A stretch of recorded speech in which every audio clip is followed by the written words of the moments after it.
Hello friends, मैं हूँ सुनीता। मेरे चैनल हिंदी लोकगीत में आपका स्वागत है। मैं आज विवाह गीत सुनाने जा रही हूँ।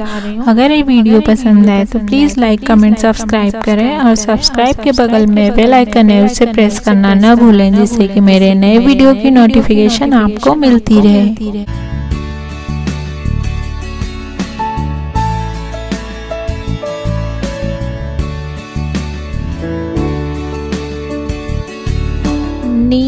नीरचुआई बाबा नीरचुअत है, अरे नीरचुअत है।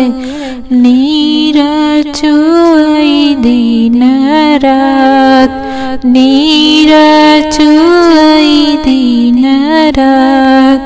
वही रे बाबैया कैसे नींद पड़त है, अरे नींद पड़त है।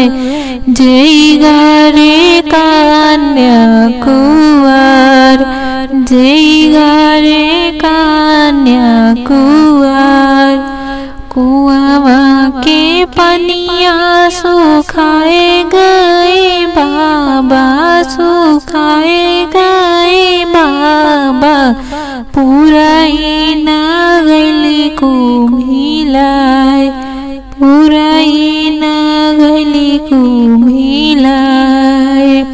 गंगा जमुन बीच रेत बहुत है, अरे रेत बहुत है। अब बेटी रहू कुंवर, अब बेटी रहू कुंवर। मरही बाबैया तोरा अन धन सोनवा, अरे अन धन सोनवा।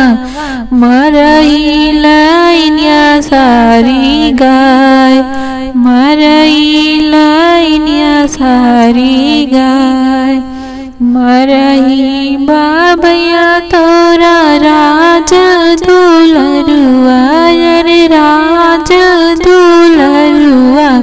जय मोहे राखे कुंवर, जय मोहे राखे कुंवर। कुआवा के पनिया डबक आए बाबा, डबक आए बाबा। पुराइन लार दे, पुराइन लार दे। गंगा जमुन बीच नाव चलत है, अरे नाव चलत है। अब बेटी रचऊ बिया, अब बेटी रचऊ बिया। बाड़ बाबैया तोरा अन धन सोनवा, अरे अन धन सोनवा। जिया लाइनिया सारी गाय, जिया लाइनिया सारी गाय।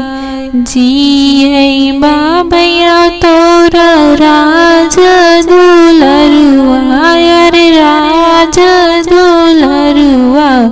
जे मोरा रचे है बिया, जे मोरा रचे है बिया।